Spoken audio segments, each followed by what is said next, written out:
नमस्कार, मैं शिवानी लोकवाणी पर आपका स्वागत करती हूँ। आइए रूबरू होते हैं भीलवाड़ा से। भीलवाड़ा जिले की साड़ा विधानसभा विधायक कैलाश त्रिवेदी के निधन के बाद हो रहे उपचुनाव में नामांकन के आखिरी दिन तक 21 उम्मीदवारों ने अपना नाम दर्ज कराया।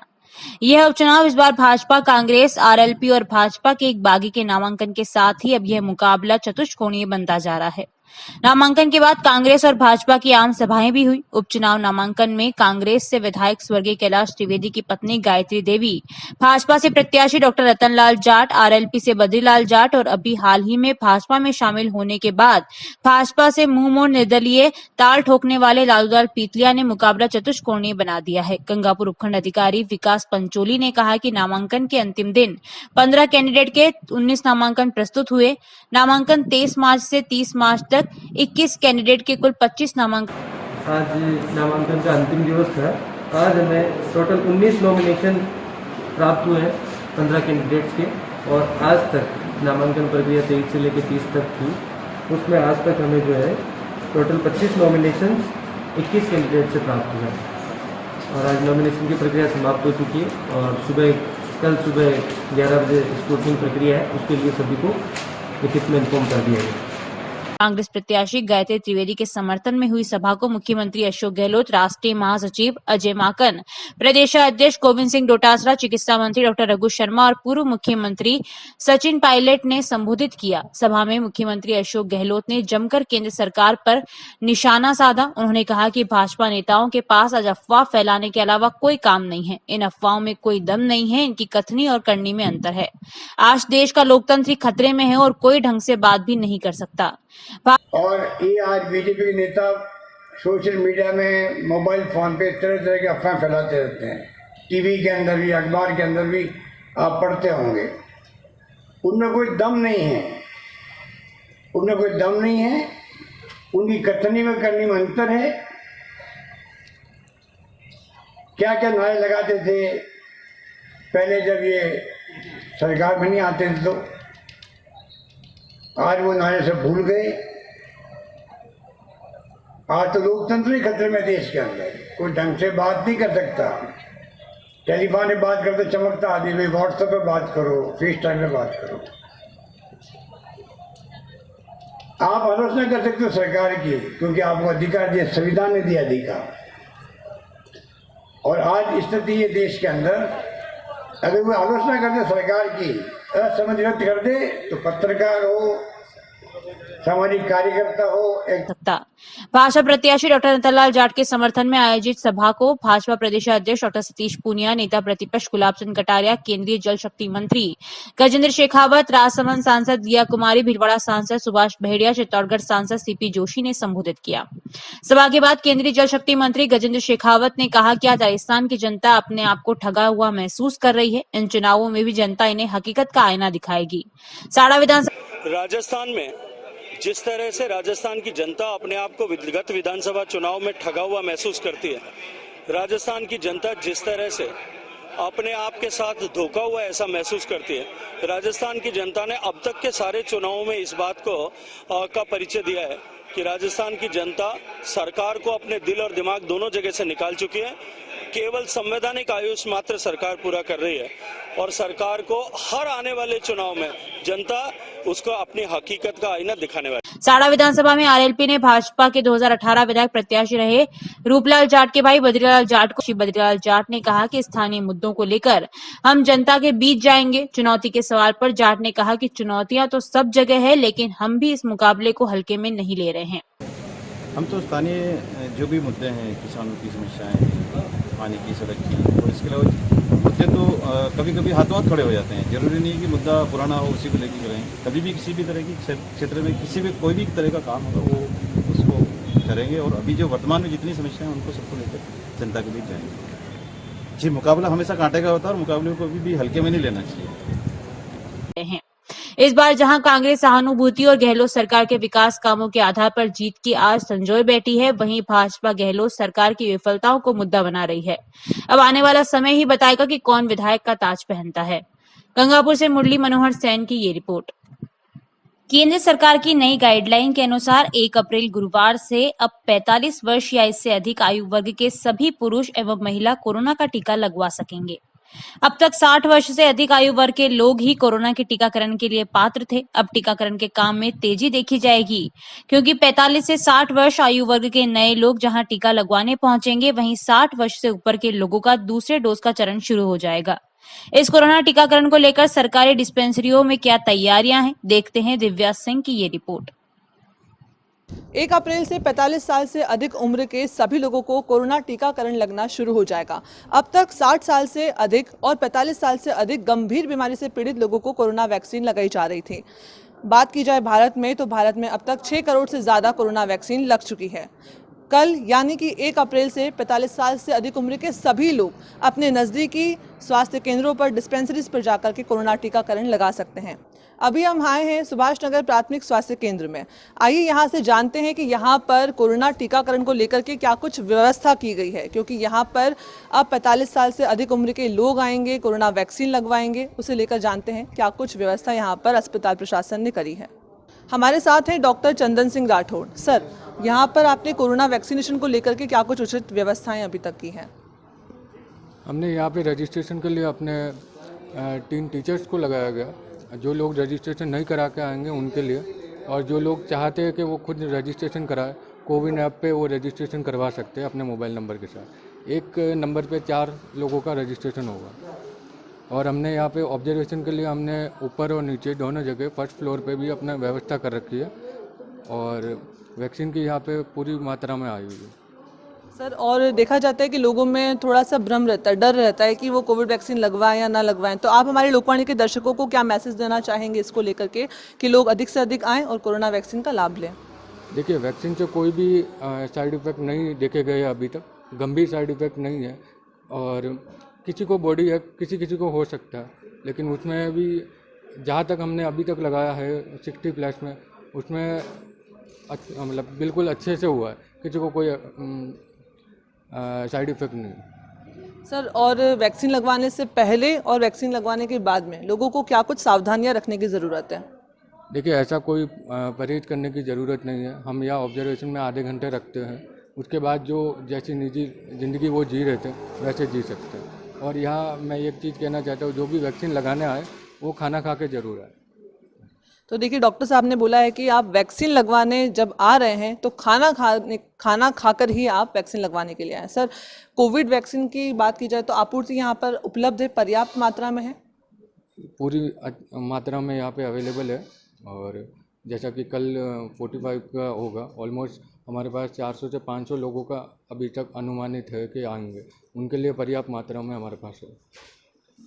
चलिए, आइए अब आपको दिखाते हैं यहाँ पर कि यहाँ पर ये सामुदायिक स्वास्थ्य केंद्र है सुभाष नगर का। यहाँ पर कैसे क्या क्या व्यवस्थाएं हैं और यहाँ पर आप कैसे अपना पूरा कोविड टीकाकरण का हम यहाँ पर प्रक्रिया समझते हैं। यहाँ पर जो है सबसे पहले ये रजिस्ट्रेशन हॉल है। यहाँ पर रजिस्ट्रेशन रूम में आपको आना होगा। पहले आपको सबसे पहले बाहर वेटिंग में आपको लाइन लगानी होगी, चाहे आपने कोरोना टीकाकरण के लिए पहले से वैक्सीनेशन के लिए आपने रजिस्ट्रेशन करवाया है या नहीं करवाया है, तो भी यहाँ पर एक ही लाइन लगेगी, आपको उसमें लगना होगा। वहाँ से आपको अंदर आकर के अपना रजिस्ट्रेशन प्रोसेस करवाना होगा।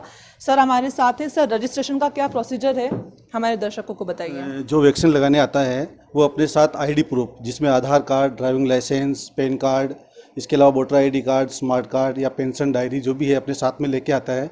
उससे हम, अगर वो खुद रजिस्ट्रेशन करवा के लाता है तो उसको वेरीफाई करके हम ओके की पर्ची देते हैं, जो सामने जाकर वैक्सीन रूम में अपना वैक्सीन लगा सकता है।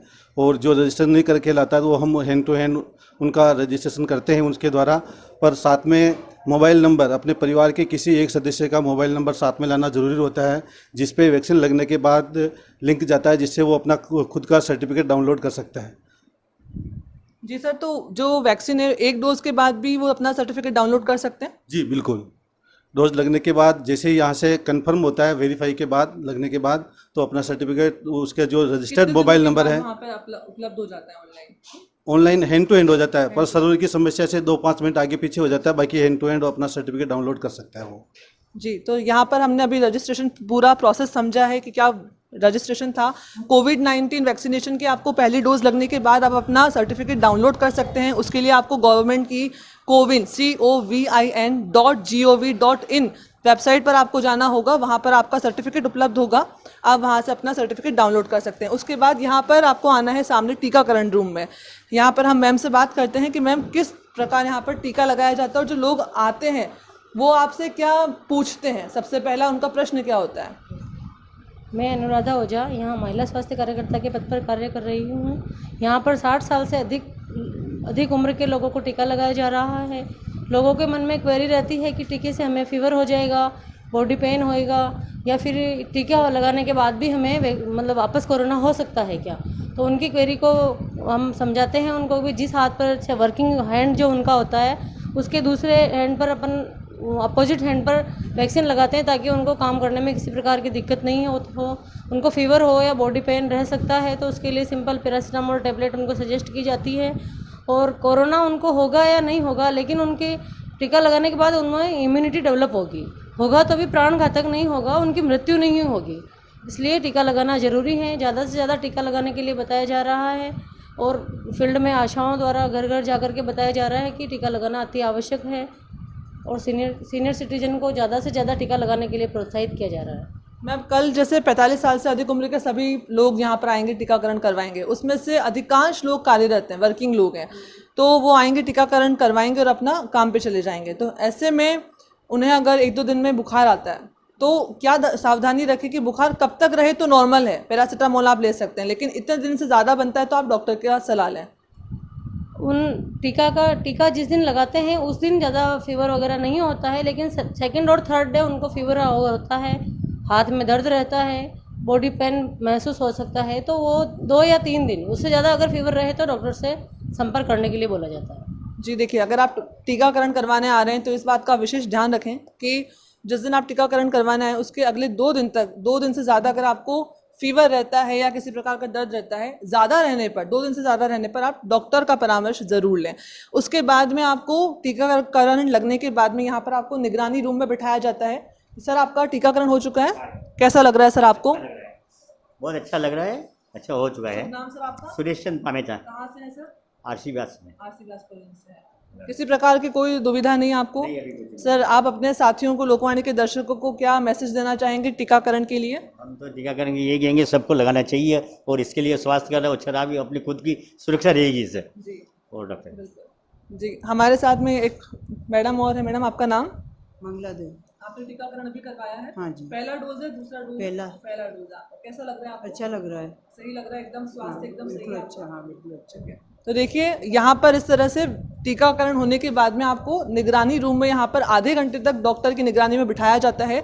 अगर आपको कुछ भी दुविधा होती है आप डॉक्टर से परामर्श ले सकते हैं, बात कर सकते हैं। निगरानी रूम यहाँ पर एक ऊपर भी बनाया है, यहाँ पर उचित पूरी व्यवस्था की गई है टीकाकरण की। तो कल 1 अप्रैल से कोविड-19 वैक्सीनेशन शुरू हो जाएगा। 45 साल से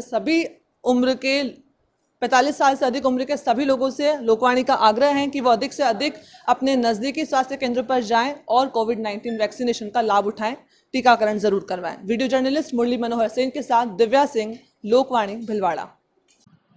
श्री श्याम युवा मित्र मंडल समिति भिलवाड़ा के अध्यक्ष विवेक बेरीवाला ने बताया कि फागुन शुक्ल द्वादशी को बाबा श्री श्याम की अखंड ज्योत खाटू धाम से लेकर 10 श्याम प्रेमी निकले। श्री श्याम आराधना अखंड ज्योति यात्रा का नेतृत्व जयपुर से गिरिराज शरण कर रहे हैं, जो कि इस यात्रा को पूरे भारत में ले जाकर बाबा श्री श्याम के नाम की हर गांव-गांव, घर-घर में अलग जगाकर बाबा श्री श्याम के नाम का प्रचार प्रसार करेंगे।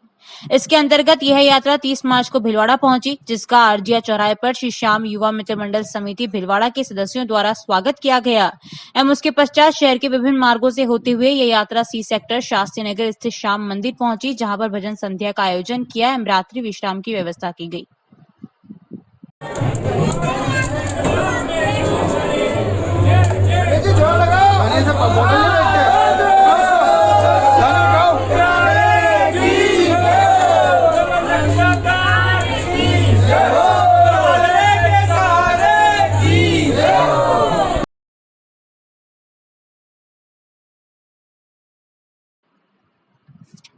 बर्लिया थाना क्षेत्र में चोरी व लूट की घटनाएं रुकने का नाम ही नहीं ले रही है। वहीं हर बार चोर पुलिस को ठेंगा दिखाकर फरार हो जाते हैं। पुलिस उनका पीछा करती रहती है, लेकिन चोर चोरी के सामान लेकर भाग जाते हैं। बर्लियास थाना क्षेत्र में अब तक हुई कई बड़ी चोरियों व लूट की घटनाओं में पुलिस अब तक एक भी वारदात का खुलासा नहीं कर पाई, जिससे लोगों में चोरों को लेकर हर वक्त भय बना रहता है। इसी तरह सवाईपुर कस्बे के निकटवर्ती खजीना गांव में दोपहर खेत पर जा रही एक वृद्ध महिला के साथ बाइक पर सवार होकर आए 3 लुटेरों ने रास्ता जानने की बात कहे वृद्ध महिला के गले से रामनवमी मांग लिया वे नथ लेकर फरार हो गए। सूचना बर्लियास थाना पुलिस मौके पर पहुंची। खजीना निवासी गीता पत्नी मांगीलाल सुथार अपने खेत पर जा रही थी। इसी दौरान सवाईपुर आकोला सड़क मार्ग पर आकोला की तरफ से एक बाइक पर सवार 3 लुटेरों ने महिला से कोटड़ी जाने का रास्ता पूछा। जब महिला रास्ता बताने लगी तो लुटेरों ने मौका पाकर महिला के गले में पहने हुए रामनवमी बांध लिया वे नथ को छीनकर भाग गए। वहीं महिला के साथ हाथापाई भी की, जिसकी सूचना बर्लियास थाना पुलिस को दी गई। पुलिस मौके पर पहुंची। पुलिस लुटेरों को पकड़ने का प्रयास कर रही है। भाजपा ग्रामीण मंडल शाहपुरा की मंडल कार्य समिति की बैठक तहनाल ग्राम में मंडल अध्यक्ष व जिला परिषद सदस्य बालूराम कुमार की अध्यक्षता में संपन्न हुई, जिसमें विशेष रूप से साड़ा उपचुनाव व भाजपा स्थापना दिवस को लेकर चर्चा की गई। बैठक में मुख्य अतिथि पंचायत समिति सदस्य रामजस गुजर, विशिष्ट अतिथि जिला परिषद सदस्य शिवराज कुमावत, विशिष्ट अतिथि कन्हैयालाल शर्मा ने उद्बोधन दिया। महामंत्री भंवर वैष्णव व मनोज गुजर, युवा मोर्चा अध्यक्ष आसाराम धाकड़, उपाध्यक्ष फिरूलाल गाडरी, पूर्व सरपंच बालूराम जाट, संदीप पटवारी, नरेंद्र सिंह राणावत ने संबोधित किया। बैठक में सत्यनारायण सैन, युवा मोर्चा उपाध्यक्ष रामजस गुजर, मंडल उपाध्यक्ष रूपलाल जाट, सरपंच ओम प्रकाश वैष्णव, युवा मोर्चा उपाध्यक्ष रामजस गुजर, उप सरपंच जीवराज गुजर, वरिष्ठ कार्यकर्ता वीरेंद्र सिंह राणावत, प्रेम शंकर शर्मा, मंत्री श्यामलाल प्रजापत उपाध्यक्ष उपस्थित थे। बैठक का संचालन महामंत्री भंवर वैष्णव ने किया। युवा मोर्चा महामंत्री महेंद्र जाट ने भी अपने उद्बोधन दिया। उपरोक्त जानकारी उपाध्यक्ष फेरूलाल गाडरी ने दी। उद्बोधन की बात ये कह रहे हैं तो सभी उद्बोधन देने वाले हैं, सुनने वाले कोई यही होता है, अपन सब सुनाने वाले हैं, सब जानते हैं, फिर भी कहते हैं चर्चा करो तो चोट है, ध्यान करो तो ध्यान धरो तो एक लाख हो पूजा हो। तो अपन परिवार के जैसे बेटे हैं, कन्हैयालाल जी का आख्यान है। जानकारियों का सिलसिला यूं ही जारी रहेगा। अभी लेते हैं ब्रेक। देव गार्डन रिसोर्ट नियर सोना resort, Sanganer road, Bhilwara. Mobile number 9782048919, 7568952871, 22 AC furnished room and 1 hall, 20,000 square feet garden, well parking facility nearby city, a complete solution of marriage, complete event, room facility, economic charges.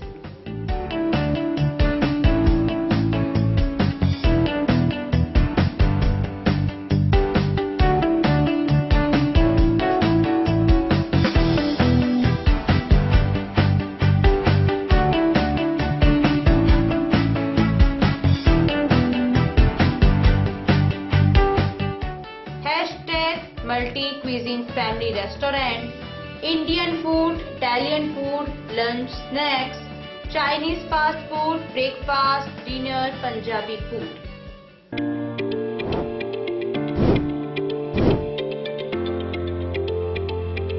Welcome to Malu Hospital, Bhilwada's best orthopedic and joint replacement hospital.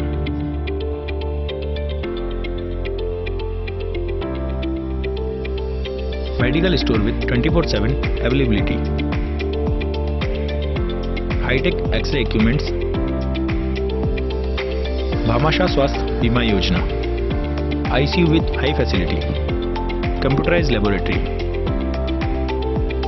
World-class operation theatre. Highly classified surgeons. Facilitated physiotherapy center. Hygienic general ward. Air-conditioned deluxe and super deluxe room.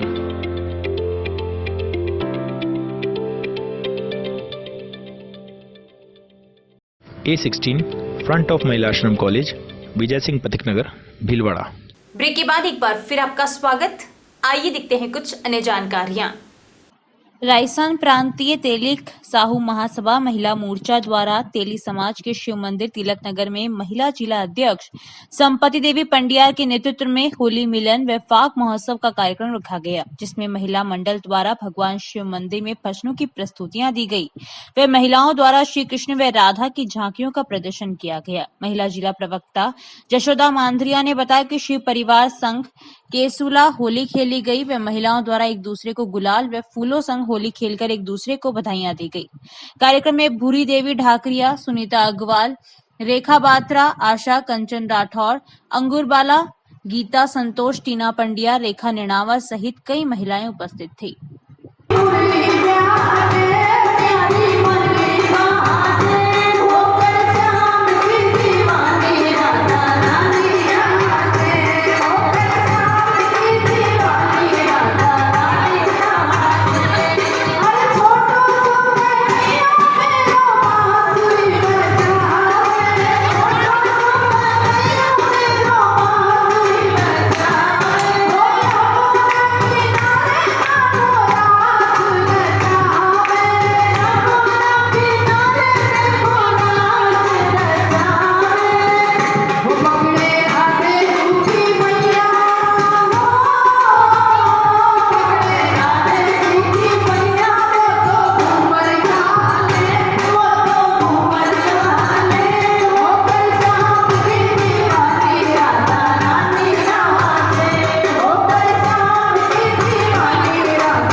Ramniwas धाम में रामस्नेही संप्रदाय के वार्षिक उत्सव फूलडोल महोत्सव के तीसरे दिन भी महाप्रभु रामचरण महाराज की वाणी की शोभा यात्रा रामकोटे से सूरजपोल तक निकाली गई।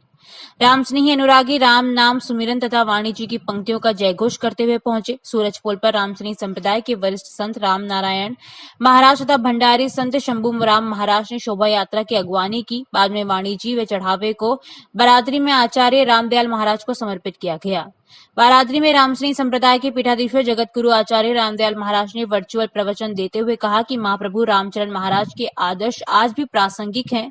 विश्व की तमाम समस्याओं का समाधान उन आदर्शों पर चलने से ही संभव है। उन्होंने कहा कि कोरोना काल में रामस्नेही अनुरागी घर बैठकर ही राम नाम सुमिरन करें और वहीं से प्रणाम भी करें। इससे पहले प्रातः रामधुनी आरती वंदना के अलावा संतों के प्रवचन भी वर्चुअल ही हुए। संप्रदाय के पीठाधीश्वर जगत गुरु आचार्य रामदयाल महाराज ने संतों के साथ महाप्रभु के समाधि स्तंभ के यहाँ पहुंचकर विश्व में कोरोना की मुक्ति के लिए कामना करते हुए दंडवत प्रणाम किया। फूलडोल महोत्सव के तीसरे दिन बारादरी में आचार्य का अगला चतुर्मास कराने के लिए संतों ने अर्जियों का वचन भी किया। कोटड़ी कस्बे में 14 दिन पूर्व 11 केवी विद्युत लाइन की चपेट में आने से घायल हुए युवक ने 14 दिन बाद उपचार के दौरान दम तोड़ दिया। प्राप्त जानकारी के अनुसार 17 मार्च को कोटड़ी कस्बे के तेजाजी चौक में बन रही तेली समाज की धर्मशाला में तराई करते समय वहां से गुजर रही 11 केवी विद्युत लाइन की चपेट में आने से तेजाजी चौक कोटड़ी निवासी रामलाल पिता मोतीलाल तेली गंभीर रूप से घायल हो गया, जिसने उपचार के दौरान दम तोड़ दिया। अभी के लिए इतना ही। धन्यवाद।